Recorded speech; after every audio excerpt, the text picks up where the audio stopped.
So out June 22nd on Blu-ray from our good friends at KINO is Career Opportunities.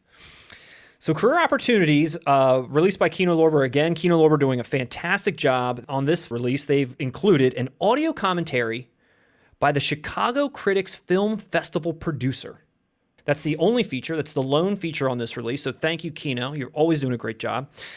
This is a John Hughes movie. So he wrote this, he co-produced this movie, and allegedly there is a director's cut of this movie or a John Hughes cut of this movie like out there that he approves of, whereas he has disavowed this version. Great concept. Of two people being locked in a fucking Target. Walmart. It's a Target. Is it a Target? Isn't that crazy? Wow. I didn't even know Targets existed back then. This is John Hughes wrote Targets into existence. He did. He called it Target, and then it became something. Now, I've never seen this movie before. It caught my interest because I saw that it was being released, and I saw that Jennifer Connelly and Frank Whaley were in it. I was like, what is this movie? Frank Whaley. Never heard of it? I had never even heard of it. Oh, no. wow. This was always on. This was always on TV in like the early 90s. Yeah, I had never heard of it. So I did a little digging. I started kind of clicking around and trying to figure out what this movie was. As a kid, for me, you start off with The Labyrinth. You know, she was in movies before that and obviously movies after. But, you know, as far as I was concerned, it was kind of like she was in The Labyrinth, and that's all I really knew her from at that moment in time.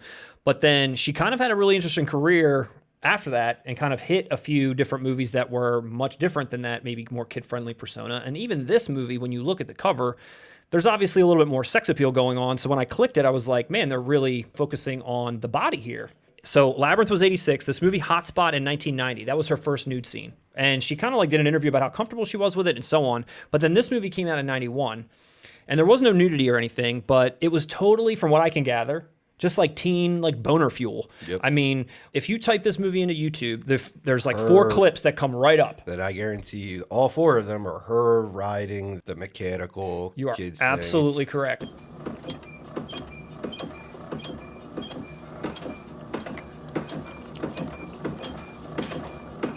There were a lot of complaints about that, I guess, when this release came out, not only from critics, but also from her.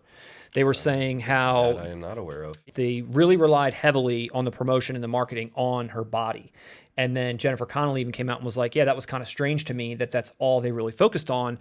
And I think the takeaway was that the studio knew this movie really wasn't going to be any good. So they really had to focus on just getting people in with the sex appeal. And in fact, I think they even had a cardboard cutout of that scene you're talking about with her on the mechanical bull. And on it, the tagline was, she's going to give him the ride of his life or something like that. Wow. So they really went hard on this movie when it came out on the sex appeal of Jennifer Connelly. And I mean, it's definitely got sex appeal. I mean, they're not like covering her up in the movie or anything, but that's all they tried to make this movie about. And it wasn't good, obviously. And it's strange. This came out when 1991. I mean, I was 9. I don't remember this in theaters at all. So even that story is very strange. Yeah.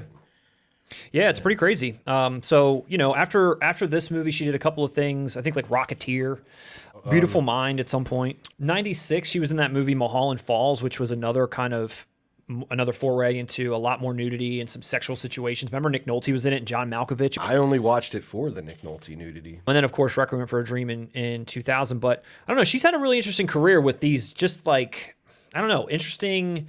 eroticism, you know, just different things. But then in there, of course, is A Beautiful Mind, Pollock. I mean, she's been in really great Academy Award nominated movies. She's in the TNT series Snowpiercer. I'm sorry, Jennifer. She's going to be in Top Gun Maverick. I am sorry. She was in the original Hulk. I don't have any interest in seeing this movie or picking it up. I just saw this and thought, wow, Jennifer Connelly movie I hadn't heard of, and then just kind of started digging into the lore, and I was like, this is really strange what they did with this here. You know it's an underrated Jennifer Connelly movie? House of Sand and Fog. Did you ever see that? No. That's actually really, it's depressing, but she's great in it. And she's a great actress. She is, hands down, yeah. Great actress. Shout out to you, Jennifer Connelly. Hope you're doing well. Leave a comment below if you're watching. Rest in peace, Frank Whaley.